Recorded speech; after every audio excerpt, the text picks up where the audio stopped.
I ran all the way to the kitchen only to find that my lovely children have drank all the water bottles. So I'm going to be parched by the end of this, and then I have to go to the candy store.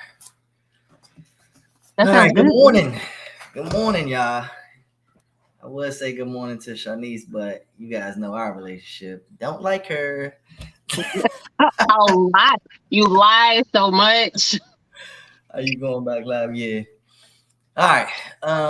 Cool. So we're here. Hey, question, Shanice. So when I go live, it always says that you can support me by sending stars to help me earn more money. Why does yours do that, but mine doesn't? Is that did you have to toggle that on or something? I don't know. I think I changed mine to give me the monies or something. Give me all the monies or something. I know you can edit it, but no, whenever I go live, it automatically does it. It's been doing it since my page was changed to the digital content creator or digital creator, whatever. Got you. Good morning, TikTok. Good morning, Facebook, Instagram, YouTube. Where we streaming? We stream so many places, man. I'm trying to get you all. So good morning, everybody. Good morning. It's the Elevation Academy. I know we've been really consistent with our guest speakers, but you have something today, right? You're doing something today? I was going to be traveling, and then I had to put a halt to it for personal reasons because it was like a family thing. So. Okay. Turmoil. Well. Yeah, so we didn't have we that was the plan, and then some turmoil started happening and all of that jazz. So I got to put out fires today. All right, yeah, cool. And I'll be traveling next week, so back-to-back weeks with just the team. I mean, we know y'all. We know y'all like us. If y'all don't like him, that's okay. So, good morning, everybody. This week we are going to be talking.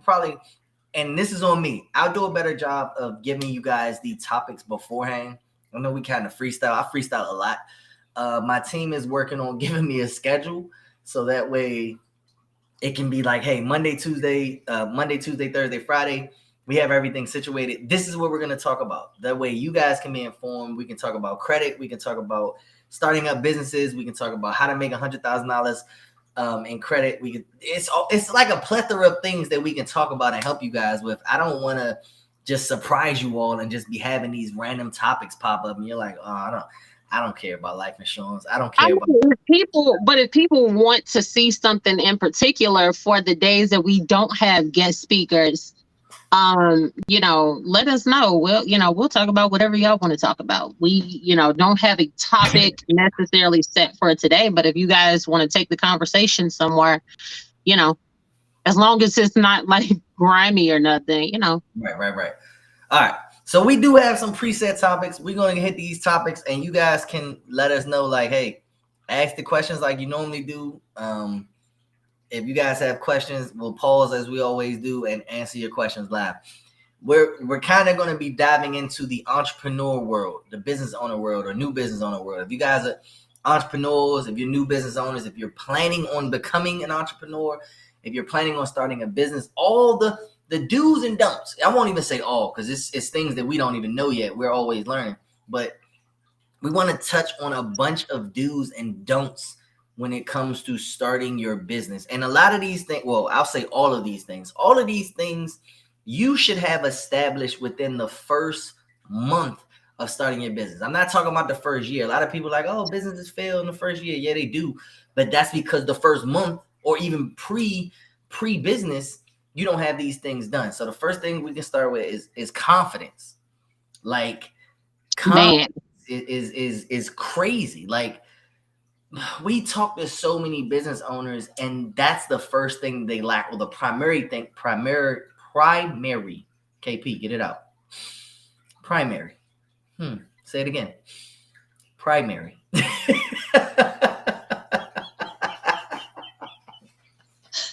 I've never seen somebody struggle so hard. Primary things that they lack, right? So it's like for us, it's surprising and shocking, really, where it's like, how do you lack confidence? What were you planning on doing when you started your business? Like, why are you afraid to talk to people? You know, so confidence is huge for me specifically. You guys see me every week. You probably see me more than that. I have the utmost confidence. Even if I'm talking about something that I don't really know what I'm talking about, I'm gonna have confidence presenting it because I'm presenting it. Like, you gotta have that type of core. So look, I don't mean to interject, but let me interject. Let's talk about last year KP versus this year KP. Like, you've become more confident, you've become louder, more annoying. So, it's not about necessarily having confidence. It's the ability to be able to say, I'm going to overcome this. Because again, if you started as an entrepreneur, if you started as an employee, you don't have the confidence to go out and talk to people. I hear a lot of people that are entrepreneurs say stuff like, I don't like people. I'm not really a people person. Well, why do you have a business that's catered towards serving people? Like, that's your clients. I love people. Some people annoy me, but I love talking to people. I like networking. And that's something that I've grown to like. That's not something that I was always comfortable with. It's not something that I always felt like, man, this is just going to come easy. I'm going to start a business today, and then tomorrow I'm going to get 1,000 clients. It didn't start like that for me. It was very slow. And then I got pregnant, and then I went through that whole ordeal. And then, I found myself trying to navigate the entrepreneur world with a newborn. Granted, I have teenagers, but I have a newborn right now. That's completely two different, ends of the spectrum or whatever, but I never gave up. Even on the days that I wanted to, I was like, let me keep going. You know what I'm saying? So it's not about having the confidence up front. You can build up the confidence.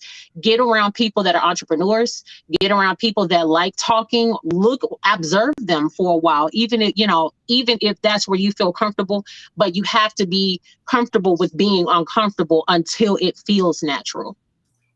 There you go. We got a couple comments in here. So we got facts. Rebecca, nobody will believe you if you're not confident.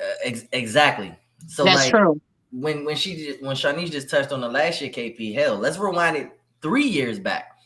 When I was doing my credit repair, when I first started, I didn't know anything about credit repair. I knew what YouTube told me. So when I would make my lives, or when I would make my like my TikToks and stuff, I would a lot, and then I realized, how would I feel if I went to buy a house or if I went to buy a car and the salesman was me? You're not wanting to purchase from that person. If I say, what are the features of this Tesla?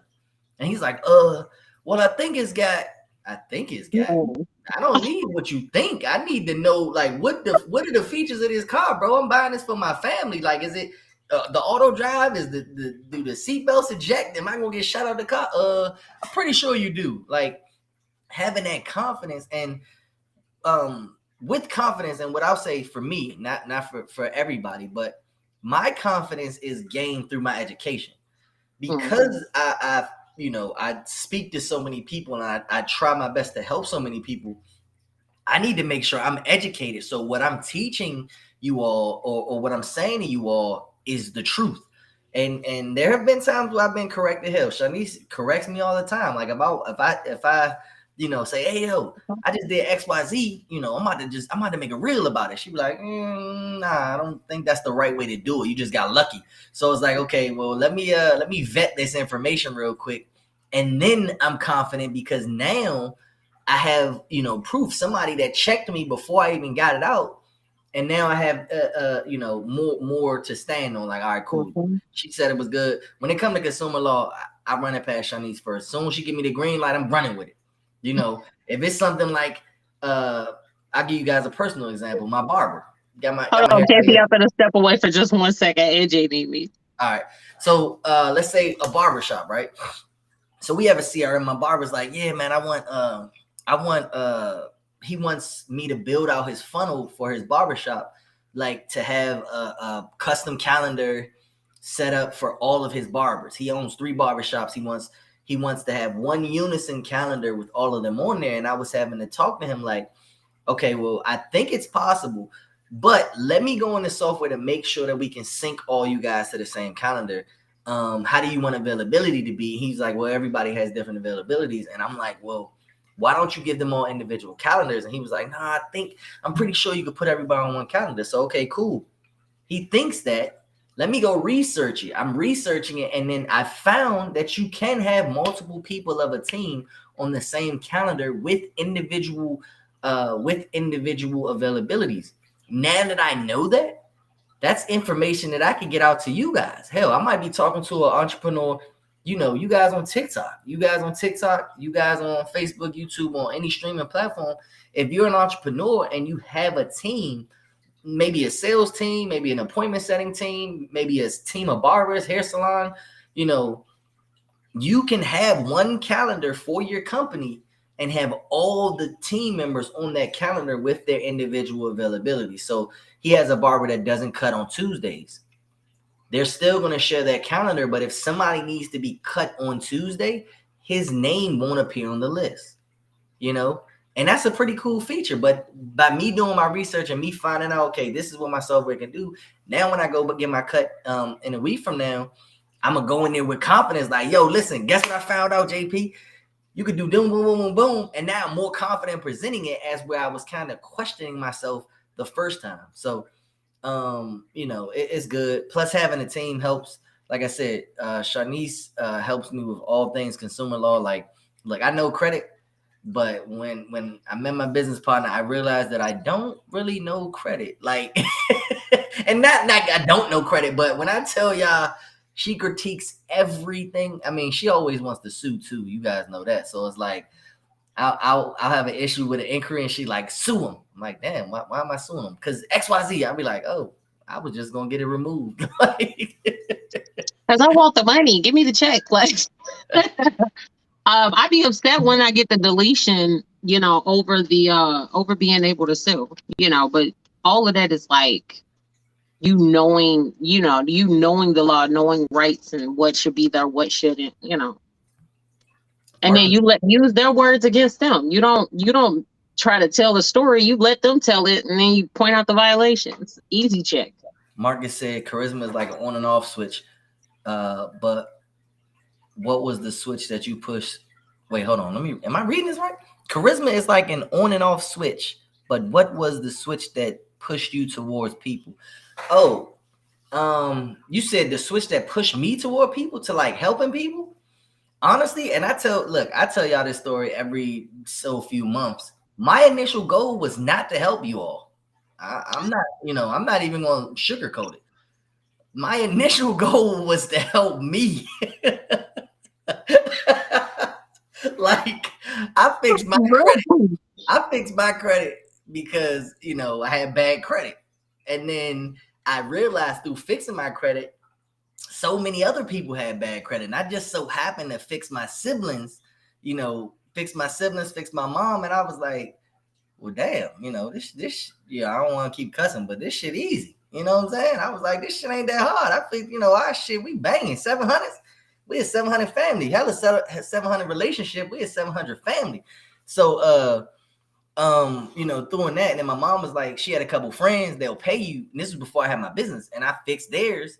And I was like, damn, like they paid me to fix their credit, And then I stumbled on that one guy that we all stumble upon when we enter the credit repair industry, that I won't say his name, I won't say the software, but you all know, become a millionaire with my software. That guy entered that world, and the rest was history. Started my business and all those things. But the truth is, man, like what pushed me toward people was just helping my family. Like once I was able to help my family and get us in better situations, and see, at the time, just helping my family, I got us better credit.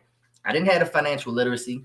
I didn't understand how to get access to $100,000 in funding. I didn't know how to build business credit. All I did at that time was go from like low fives or high fours. It was really bad to I remember it was 714. And I was happy, coming from 400 credit score to hit 714, 715. You can't nobody tell you nothing. You know what I'm saying? Right. I'm just sitting there like, I'm a 700 club. Get out of here, peasants. What, you 650? Don't talk to me. Oh my God. I just cannot. But we can move on to the next one. Let me hit the next ones. But the confidence, like even now, like Shanice, she could tell y'all, she would have, a year ago when we first met, she would have not did this podcast with me. I would have did it like this. She was not turning the camera on. She was not talking. Shanice was a keyboard warrior. This was the Elevation Academy. It was me and a keyboard, because that's all it was. I'm like, son, is you want to talk? She was like, yeah. One day. I'm like, come on, fam, we gotta cut that camera on. Oh my God, I did used to say that all the time. You'd be like, can you?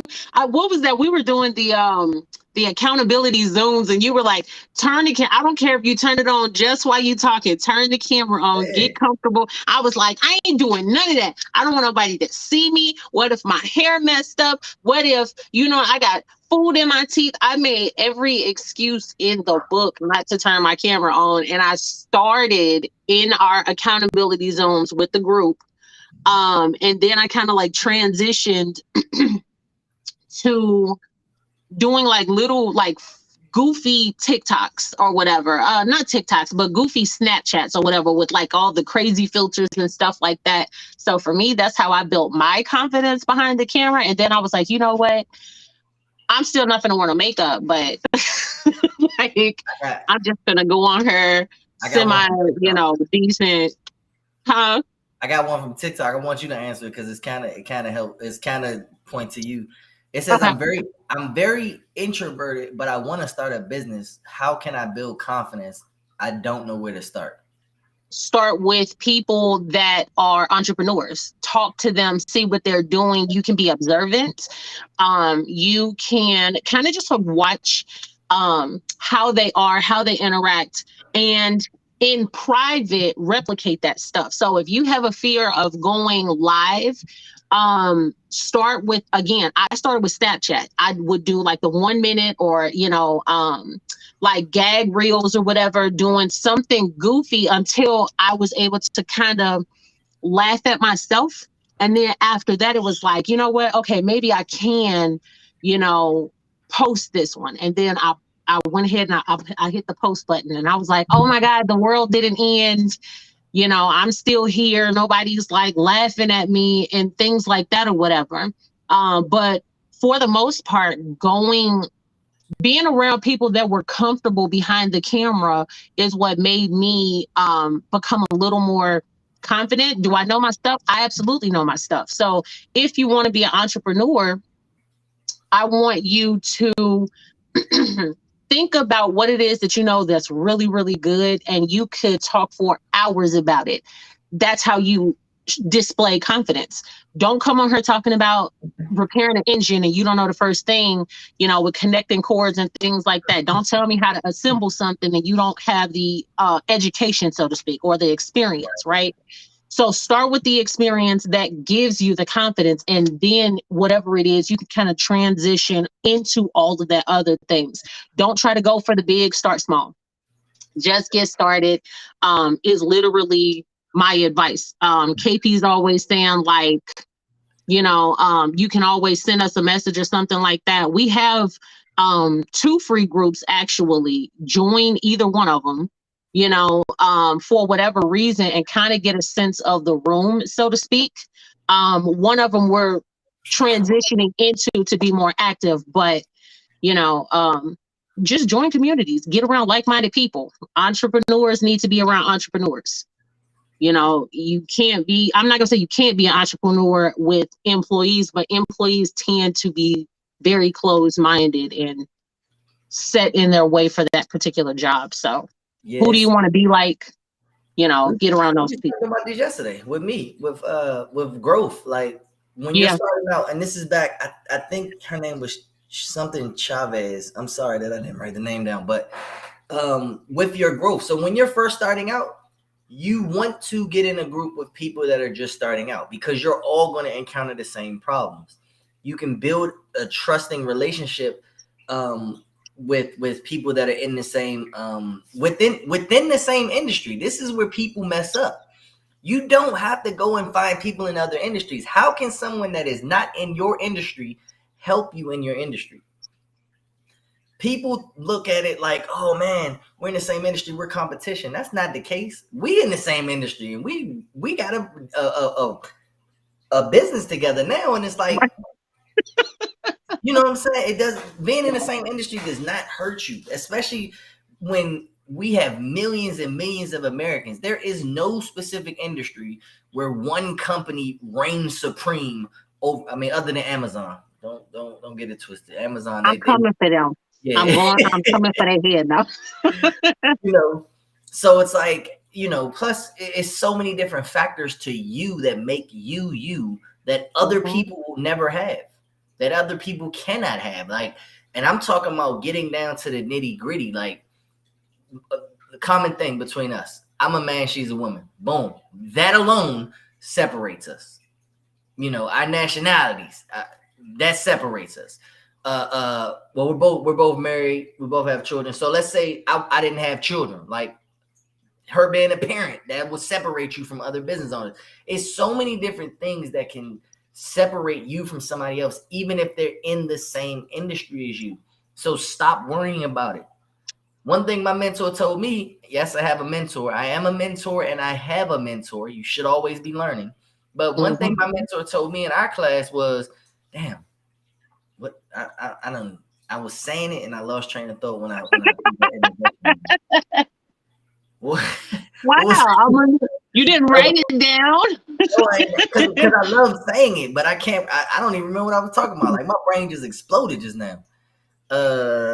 What was we talking about? KP is the technical difficulty, you guys. That's our technical difficulty for the morning. It was Dub. Dub said it, but my brain is farting. What was we just talking about? People in your industry, your competition. Damn. Yeah. I'm sorry, y'all. I don't. When I got it, I got too excited and it just. But it's gonna come back. Look, keep it going. It'll come back. You're gonna stop mid sentence and you'll get it. Get it back.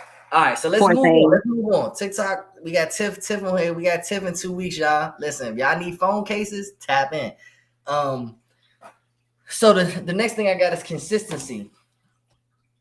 We talked about confidence, so consistency, and this is for all you guys, any entrepreneur, just like a 9 to 5. When consistency is probably, I ain't gonna say probably, I'm gonna say it's the most important thing. When you're a new business owner, within your first year, let's say within your first year, because after your year you should have already built consistency. Within your first year, consistency is the most important thing. People don't know you. People don't know us. I do the live on the TikTok. We on all these different streaming platforms. I think last week, I think we cracked like 2,000 viewers. When I tell you my mind exploded, or when did we have the Cobbs? It wasn't Bo, it was the Cobb. That was 2 weeks ago, right? Yeah. When I tell y'all my mind exploded, like me and Shanice have been doing this for about 4 months now. It's been quite a while, right? Mm-hmm.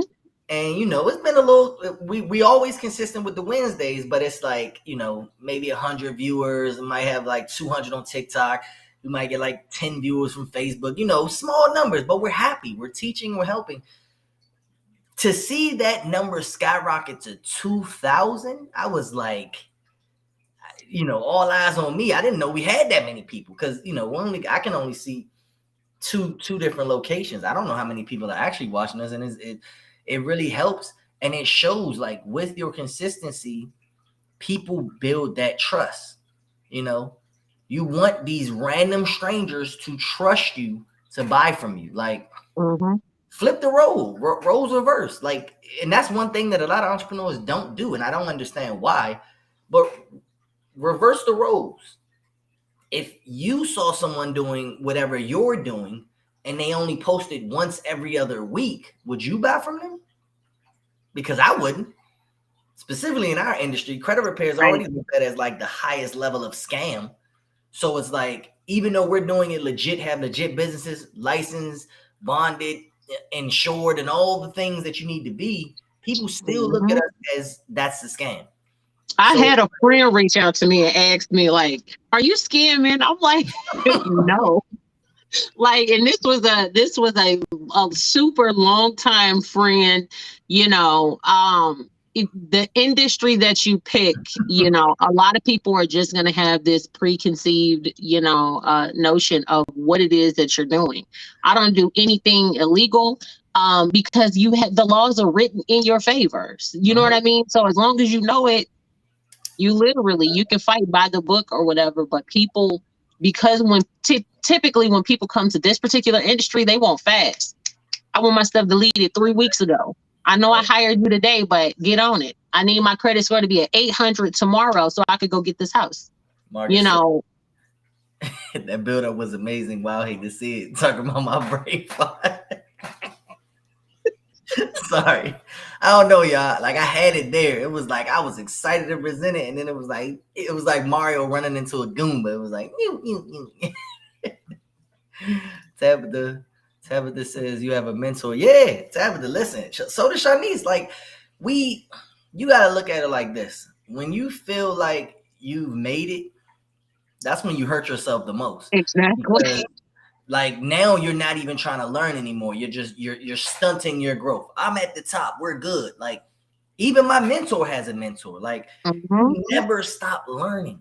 The more I learn, the more I can teach. So if I ever get to the point where I feel like my mentor can't teach me anymore, I'm gonna go get another one. Right. Because now it's like, listen, if I done taught my mentees everything that I've learned from my mentor, I'm now hurting my community. Instead of doing that, let me go find another mentor. And that's not a shot at my mentor. Like, shit, when I tell you my mentor, that he's clutch. I've already made between 50 to 100 just off the mentorship, the educational teachings that I've learned. So I've gotten my money's worth tenfold.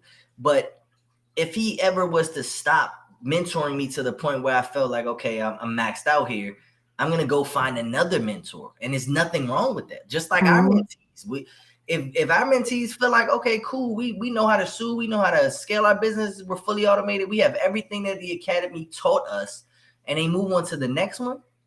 To me, as a mentor, that means I did my job correctly. Right. You know what I'm saying? It's a difference between a graduation and a flunk out. If they leave and they say, oh man, this ain't for me, and they quit, that's one thing. But if they have maxed out everything that I could possibly teach them, and then they have to leave, that's a graduation. I put that as, I want to put a star on the board. Like, oh no, my plan is done. Sorry, I'm like a goldfish. But realistically, as a student, I hit 6 figures and I'm like, all right, cool. Like, I need more. So my mentor is a millionaire, a multimillionaire, right? Does she have multiple industries? Of course. But I want to be able to, okay, I hit this mark. How do I go beyond that, right?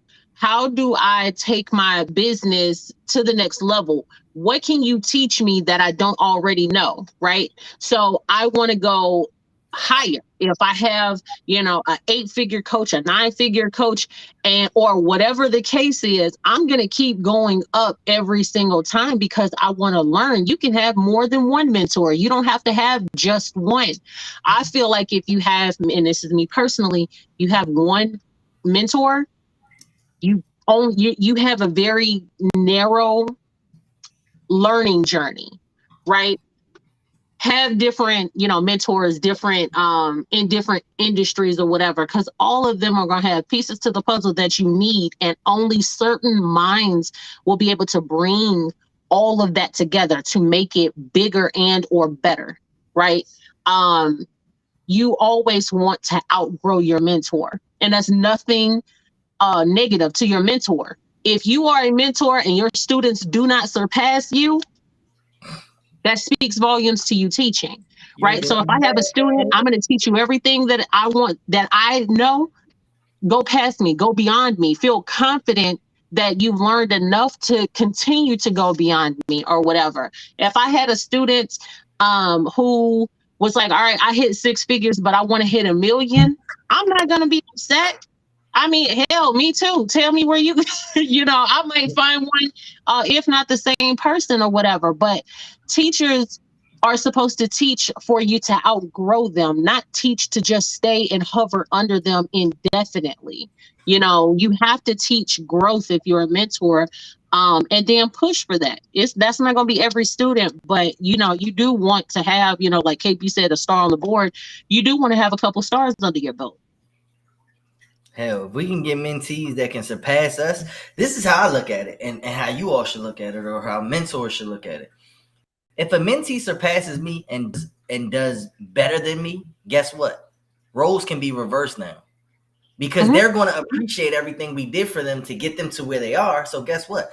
Hey, listen, KP, man, I got a networking opportunity for you, bro. I want to put you in. You got me here, but let me bring you up.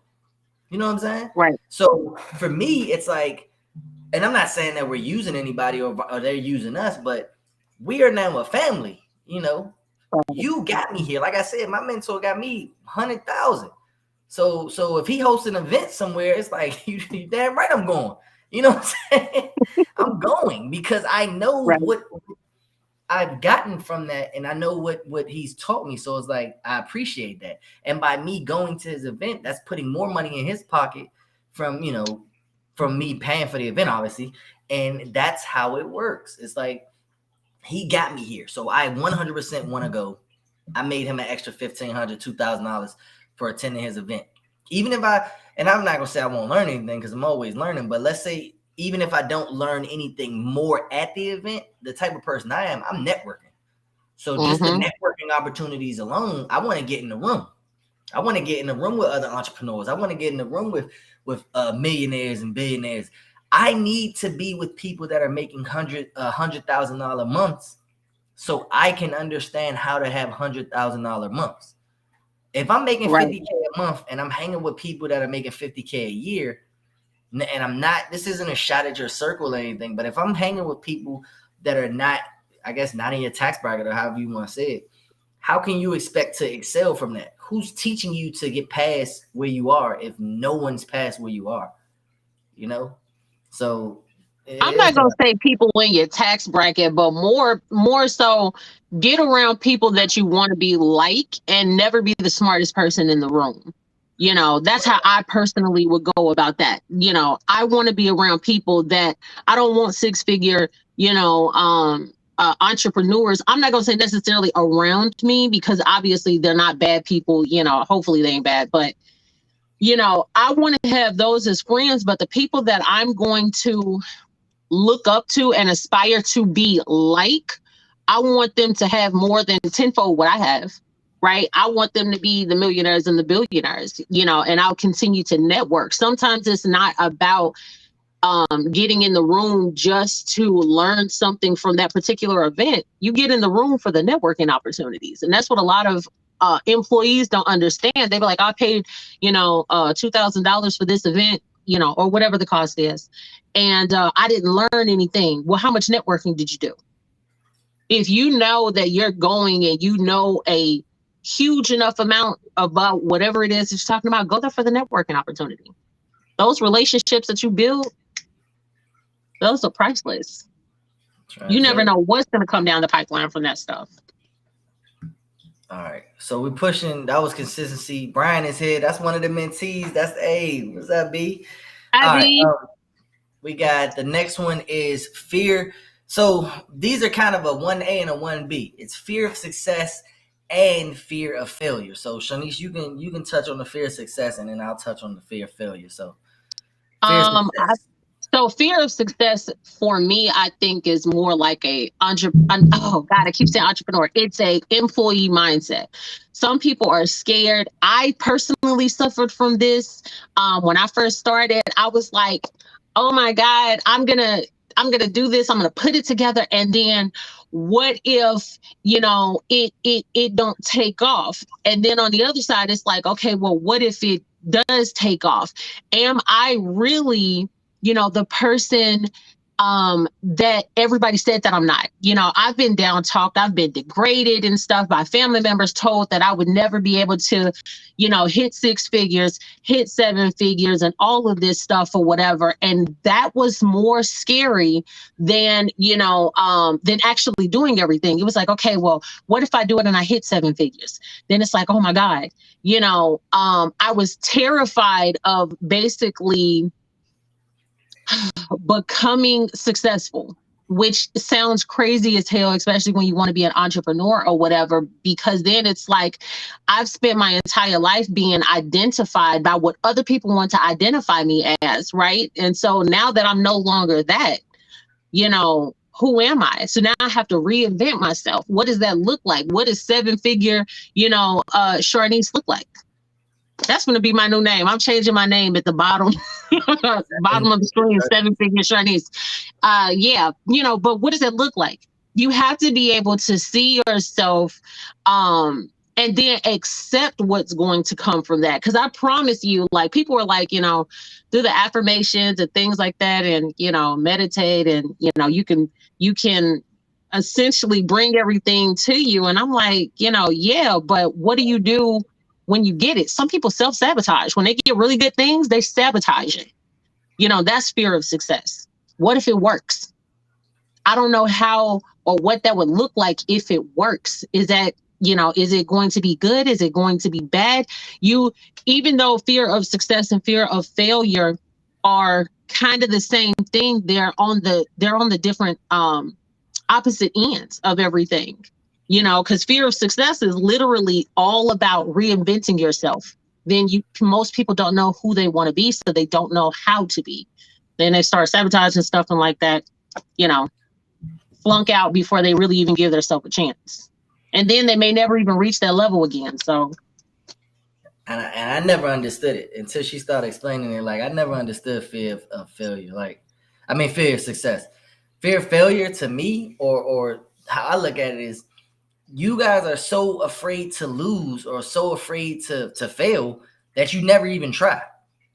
You don't give yourself the opportunity to fail. You're just so scared. It's like, okay, I don't want to buy this course because if it doesn't work, I'm going to lose my money.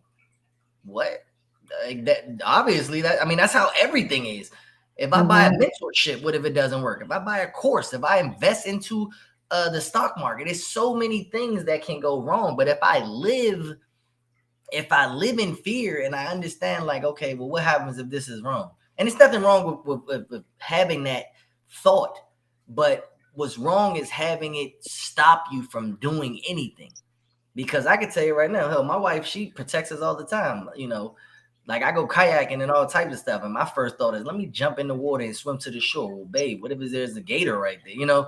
Like, right. You don't know what's out there. And those type of fears are reasonable. But if it was something where it's like, okay, hey, I'm going to invest $1,500 into this partnership, or I don't even know how much we done put into the academy. But it's like, what if we never wanted to put money into the Elevation Academy?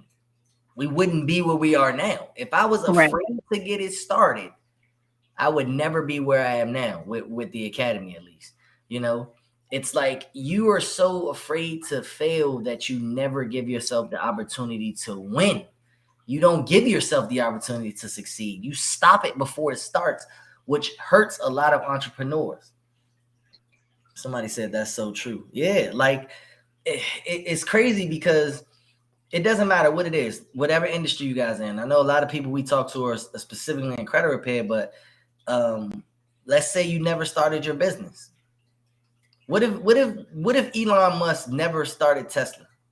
You know, or whatever, however he got started, or Jeff Bezos never decided to start Amazon. Like, think about it. I'm pretty sure those men have failed. We failed. You know, I've personally failed at plenty of things. Guess what? My failures just make for more success stories. That's how I look at it. I look at it as the more I fail, the more happier I'll be when I succeed. I do something. I do something. I ain't gonna say I do the same thing, but I'll make 10 attempts for one success and be happy with it. If I'm trying something new, if I'm gonna invest, or if I'm gonna learn, if I'm gonna do something that's gonna grow, if I do 10 different things, I only need to succeed at one of those 10 to be happy. You know, obviously it's gonna hurt, you know, might lose a couple dollars or whatever, but you know, you still should be happy with your achievements. I have fears all the time about the videos I post or the designs I create. That's Tiff. So yeah, it's like having that fear is cool, but you still make them though, you know, and you still post reels. Like Tiff, she's getting really good. Like this is somebody, one of our guest speakers in a couple weeks. I talked to her one time and was like, man, just post it. And when I tell y'all every day that we can go back to consistency, Tiff, we posting reels, little quick 5 to 10 second reels, but posting it gets you out there, because guess what happened? I let my fear, I kill my fear, and I turn my success into money. So all of that fear, what if it don't work? Well, guess what? It did work. So now what? That's how you want to have the mindset. Stop saying, what if it don't work? And start watching it work. If it don't work, navigate around the don't and make it work anyway. You know, we only walk forward. It ain't like we won't, you know, and we ain't turning around and walk backwards. So it's like, you're gonna come across obstacles, rocks, black ice, you know, animals, you know, all types of things. Instead of being afraid to go in that direction, learn how to navigate around all the objections. That's it. Don't be scared. Stop being scared. Stop letting your fear hold you back. Stop letting your fear stop you from making that networking opportunity. Like, you know, there can be an event going on and everybody's going, oh man, you know, what if I pay for this and I don't make no money from it? Guess what? What if you pay for it and you make 5 new business partners? You know, like, stop looking at the what ifs in the negative way and start looking at the what ifs in a positive way. Because now I'm to the point where I'm like, go ahead. You about to say something? Look, I was going to say, and stop looking at the positive as being scary. Because again, some people are terrified of recreating themselves. Every single day, you're a new person. You have experiences. I'll have experience tomorrow that I didn't have today. Every single time. And be okay with constantly changing who you are. Who you are today, you are not the same person from 5 years ago. You're just not. That's anybody on this call. Do not be afraid to continuously recreate yourself and tell yourself, who do I look like? You know, and it doesn't have to be modeled after, you know, a super rich person or even just a millionaire. It can literally be just a better version of yourself, a more improved version of yourself, and keep running with that. Because everything that I personally have paid for, I've made my money back. Sometimes 3-4 times over. So when I make investments, I don't make investments with the mindset this isn't going to work. If you tell yourself it's not going to work, you're not going to do anything to implement anything, and it's never going to work because you've already told yourself that. Now, if I go in and I say I'm going to pay, you know, let's just say $700 for this course or something like that, I'm going to make my money back. I know this is going to get me at least back what I paid for it. So essentially, even if I paid 7 and I got 7 back, I didn't spend anything. Now I have this education for nothing. For free education. Well, exactly. You paid for it. So, you know, I hate the word free, and only because people put free on the shelf. So what I mean by that is, entrepreneurs, because we're talking to you guys, the more you do for free, the less people value you. And I'm not saying that in a negative way, like to hurt you, but the more you give them for free, the less likely they're going to want to pay you for anything because you've given them so much for free. They'll wait for you to have a sale where it's damn near free. If it ain't free, they'll wait for everything. I don't like free. I don't even think I have anything that I've actually created myself that's for free. It took me, I had to pay employees to get it done. So I'm not giving this to nobody for free. Right. That's how I look at it. At least gotta make my money back. And Exactly. or a trick that I tell people is make it $1. $1. Because if they'll put out their wallet for this one thing, they'll pull out their wallet for something else. And I'm not trying to make everybody start charging for everything, but how you look at it is you could be changing the world. You could be teaching someone, like, in fact, I'll give you an example. If someone had a do-it-yourself credit repair book, right? And it was good. I don't know whose this is. This is hypothetical. It could be the best credit repair ebook ever, right? But they gave it away for free. So what's going to happen is everybody and their mother's going to download it because it's free. But since I downloaded it for free, I look at it next week. I read exactly. it. I read it on Wednesday. Or I got a flight in 2 weeks. I read it on the flight, you know. Or I wait. Let me wait until my credit gets bad. Then I read. However, if they pay just $1, they are now invested. I don't care if I pay 50 cents for something. I need to. When we go to the candy store, I buy my daughter stuff. I'm looking at the ingredients. Why was this $6? What did they put in this? You know what I'm saying? I want to see everything. But if they give her candy for free, well, we go there enough. You know, it's a trust thing now. They're good. But when they give her candy for free, it's a lollipop. I ain't worried about it. But if I had to buy the lollipop, why is this $1.50? You know what I'm saying? Like, let me examine this. What happens when you eat this lollipop? Like, exactly. You know? So you guys, please understand, fear of success is a real thing. Fear of failure is a real thing. You are letting your fears keep you from being great. You would rather try and fail than to not try at all. At least when you try and fail, you've gained education. Mm-hmm. If you don't try at all, guess what? You still stuck where you were. Right. You can't complain about not having something if you never attempted to try and get it. Because then the first thing somebody gonna say is, well, have you tried this? No. Have you tried that? No. So what are you complaining for? Now you just look like a crybaby. You know what I'm saying? Like, if you're gonna keep complaining about something that you have never tried to change, you are just a crybaby. That's just how it is. Now, if you complain about something and then they like, have you tried this? Yes. Have you tried this? Yes. Have you tried this? Yes. And none of those things work. Guess what? This is a gem for you guys. Someone's trying to help you and you tell them all the things you've tried to do that haven't worked.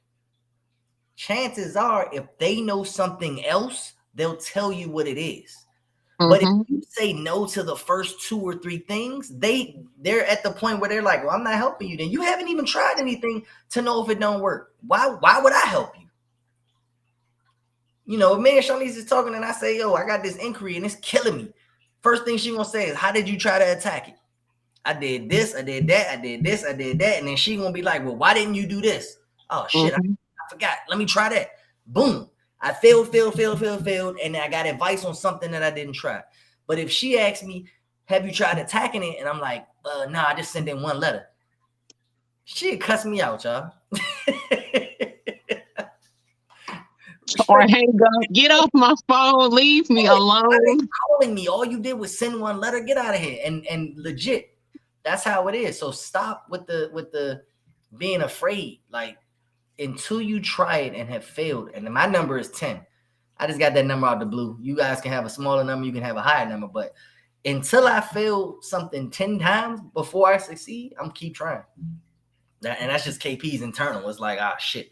The CRM ain't, the automation ain't working. Let me try this other thing. Let me go to this other software. Let me try this. Let me try that. Look, then I'll go to somebody that I know does automations or I know builds softwares, and I'll have a list of things I tried. So that way, when I come to them, I'm not coming as a crybaby. I'm coming as someone who tried 10 times and failed 10 times, because guess what? They probably have the 11th solution. So Let's stop letting fear stop us. Let's stop letting fear hold us back. Let's stop letting fear keep us from being great. I have to pause real quick because that soda is now somewhere it shouldn't be. Let me I'm gonna say the subject and then Shanice you can you can touch on it. So this your favorite subject though. It's what is your why? So talk to the entrepreneurs about their why. I will be right back. All right, y'all. So if y'all heard my kid in the background, I apologize. That's first and foremost. But if you are an entrepreneur or if this is something that you want to get into, I want you guys to sit down with a pen and paper and write down your why. Write 3 personal goals, write 3, future goals like financial and things like that. And I'm going to say take kids off the list. Outside of your children, outside of your family, what are your whys? So one of the things that whenever we deal with entrepreneurs, if you ask people, why do you want to be an entrepreneur? A lot of people say, oh, to help people. Take that off the list too. Take off kids and to help people, because you can do a lot of things to help people. You could become a doctor, you could become an attorney, you can become a counselor, on a smaller scale. You could become a lot of things where you can help people. So why do you want to be an entrepreneur? What exactly about it? You could be a 9-to-5er and be a millionaire. Not from that one 9-to-5 or whatever, but if you have a strategy in place or whatever, you can, achieve financial and generational wealth outside of entrepreneurship. So what's your why?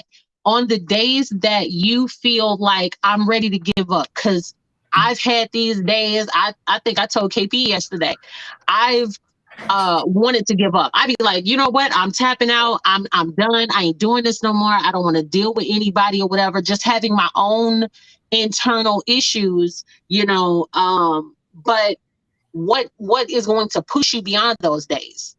If you go 2-3 months with no sales, because that happens, especially and when you're on the newer side of entrepreneurship, are you okay with that?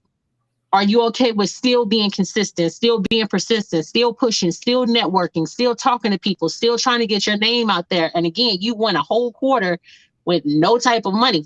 Is your why strong enough to carry you through that? What's your why, right? Mine is selfish as hell. My why is to be the person that people said that I couldn't be. One thing about me, you're not going to tell me who you think that I am, and then I accept that.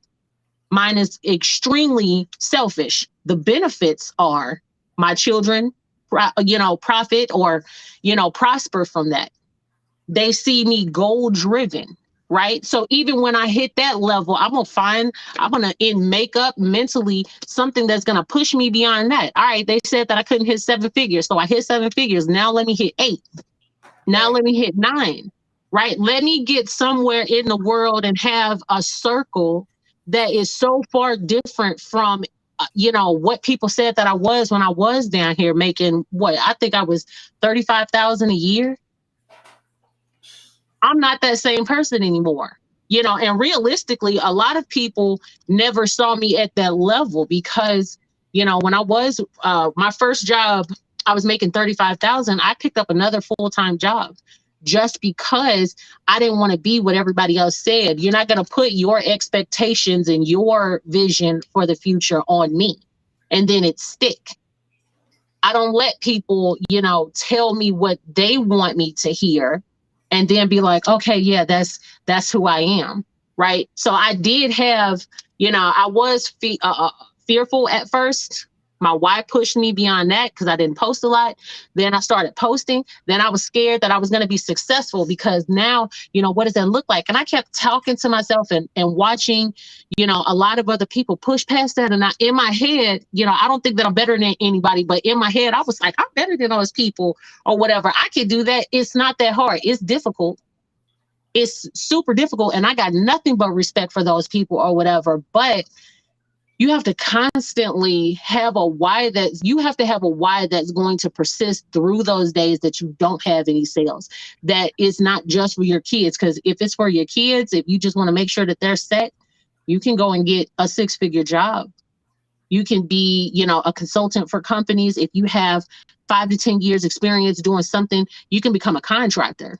Realistically, if you want to, become a 6-figure earner, you can start a cleaning business and start small with that. Then secure state level contracts, government contracts, things like that.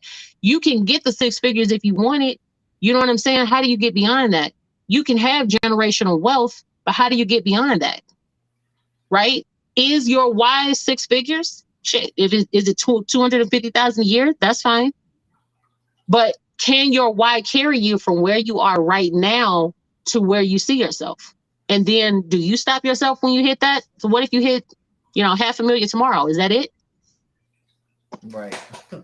What if you hit $500,000 tomorrow? Shit. Me hit $500,000 tomorrow. I won't be on the podcast next Wednesday. I mean, I'm just saying, but some people are like, I want to be an entrepreneur because I want these things or whatever. And some of it seems like it's by luck because, certain times it's like because of the algorithm and stuff. But if you hit $1 million tomorrow, let's just say something happened where you landed $1 million something, but you have $1 million now. Is your why going to take you beyond that? Or does it stop? If I only wanted to hit 7 figures and that's it, is that it?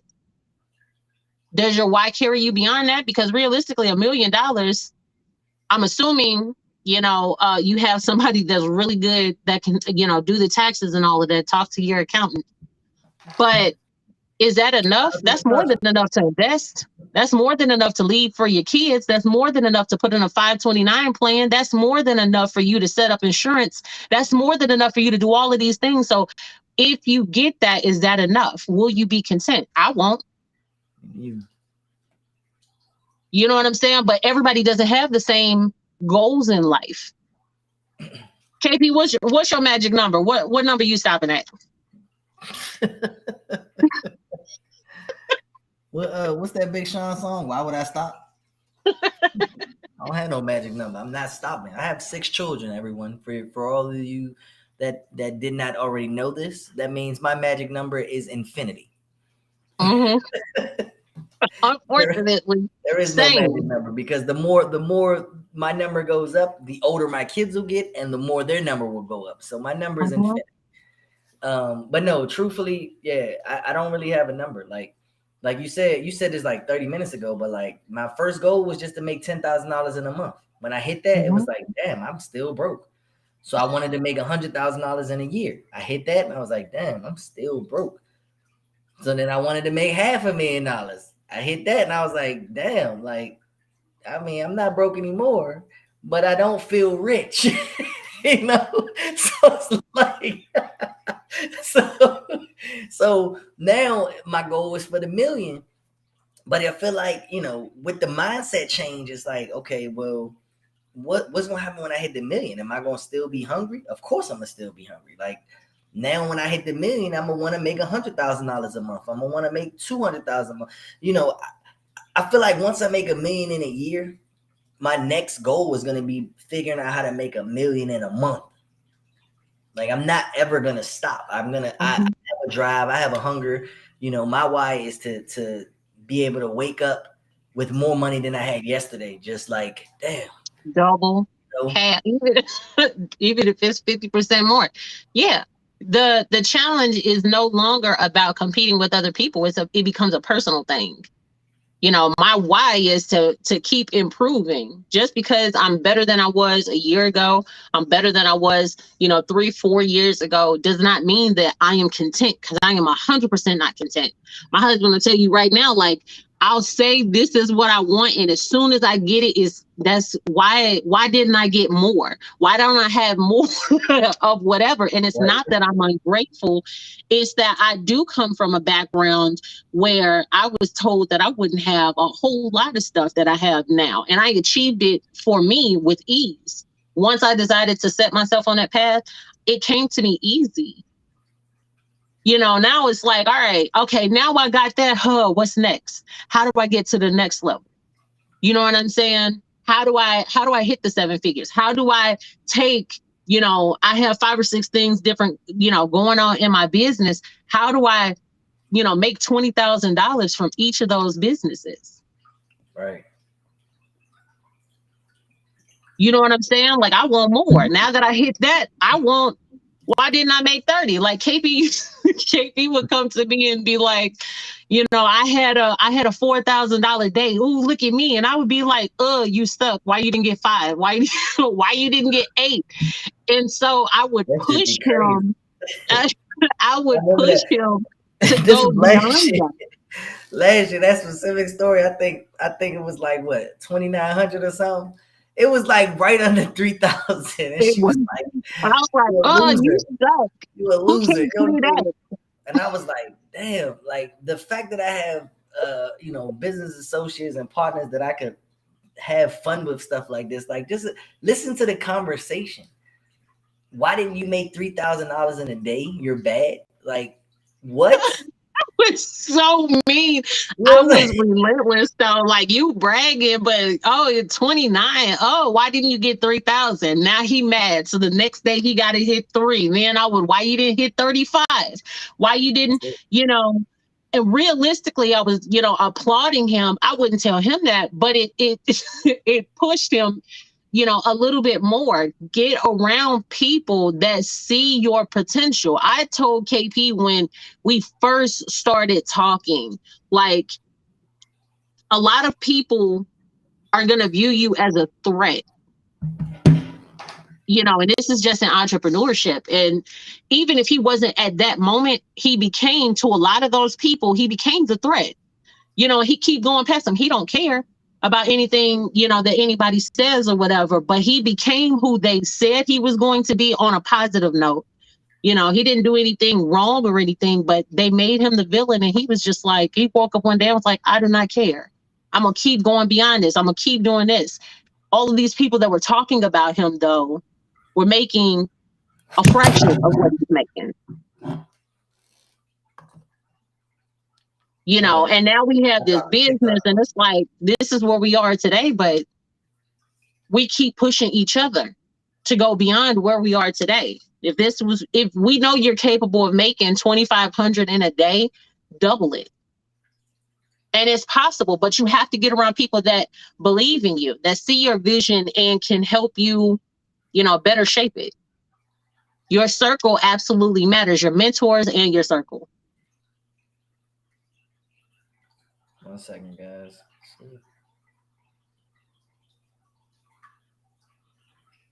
You texting people?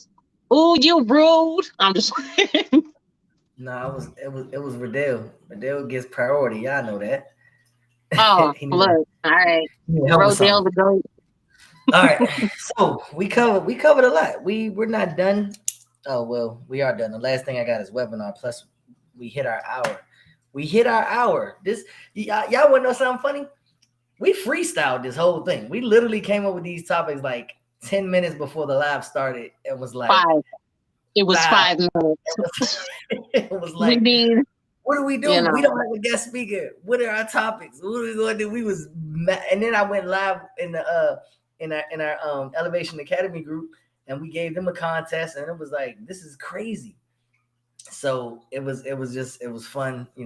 We can always get it, but a lot of these things, literally everything on this, allowed us to go live today and freestyle. We're consistent, so you guys trust us enough to listen to us. We have confidence in what we're talking about. Obviously, we're not going to talk about the unknown.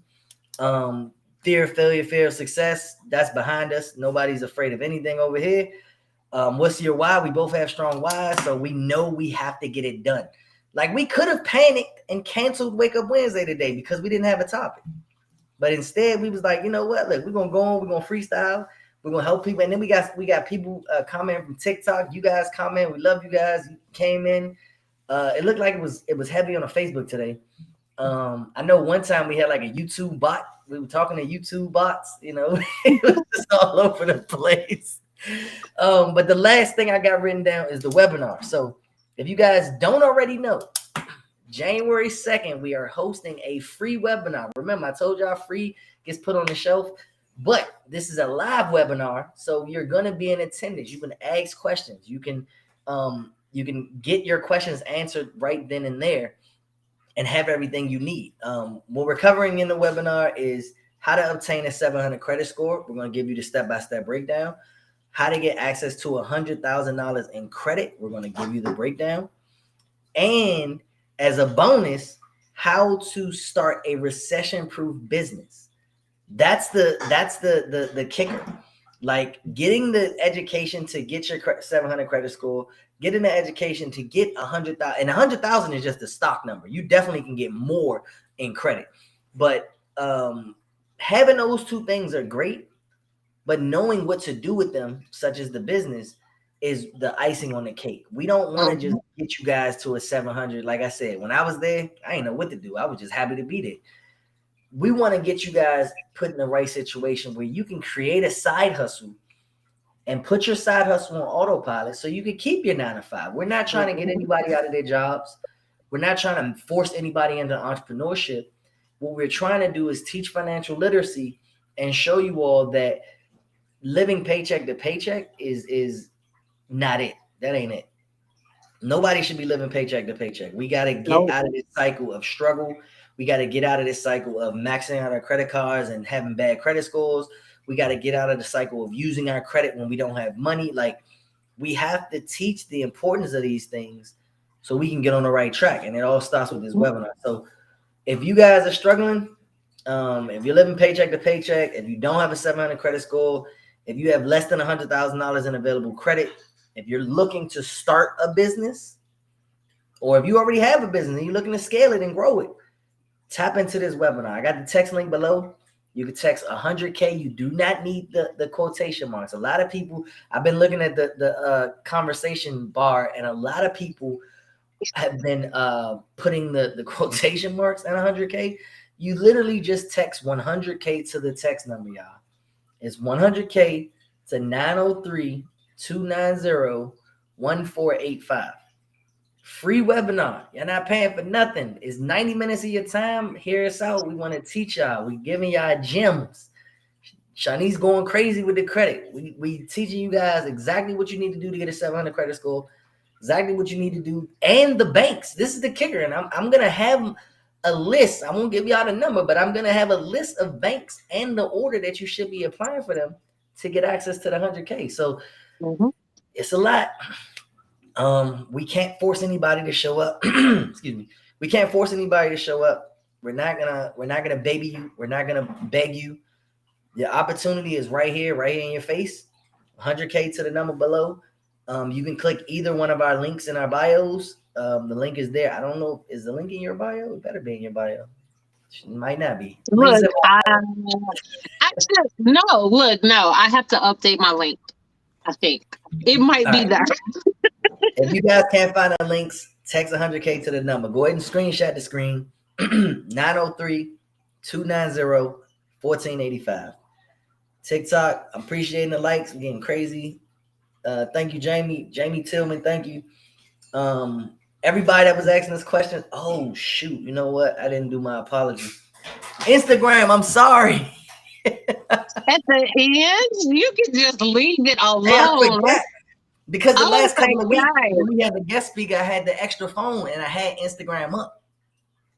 So it was on me. I apologize, Instagram. I am sorry. Listen. If they even lasted this long. We have not been ignoring you. Instagram does not, it streams to Instagram, but I cannot see your comments. So if you guys have been commenting on Instagram, I would like to sincerely apologize. I usually do this at the beginning. We kind of freestyle, like I said, so I'm sorry.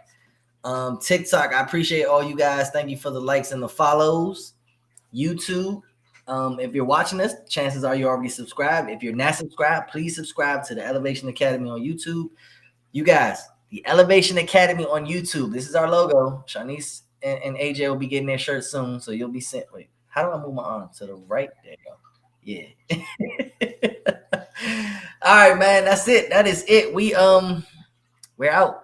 Next week is going to be us again, but we will be more structured. We'll have a game plan. We'll post our flyers and things like that. We have one more guest speaker this year, and then we are booked up until February of next year. So we're doing pretty good. We got people coming on. We definitely gonna get y'all some gems. We got some tax people coming on. We got my accountant is gonna be coming on. We got different types of credit repair industry people, marketers, and all the things. So, like Shanice said before, if you guys want us to bring on a specific guest speaker, well, not a specific person, but a guest speaker in a specific niche or a specific industry, let us know, man. We'll do our due diligence. We'll go out and reach out and you know, I love networking. So if you guys want to learn certain things, let us know. We'll do our best to get them to you guys.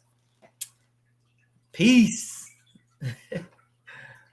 I gotta end this and then end this.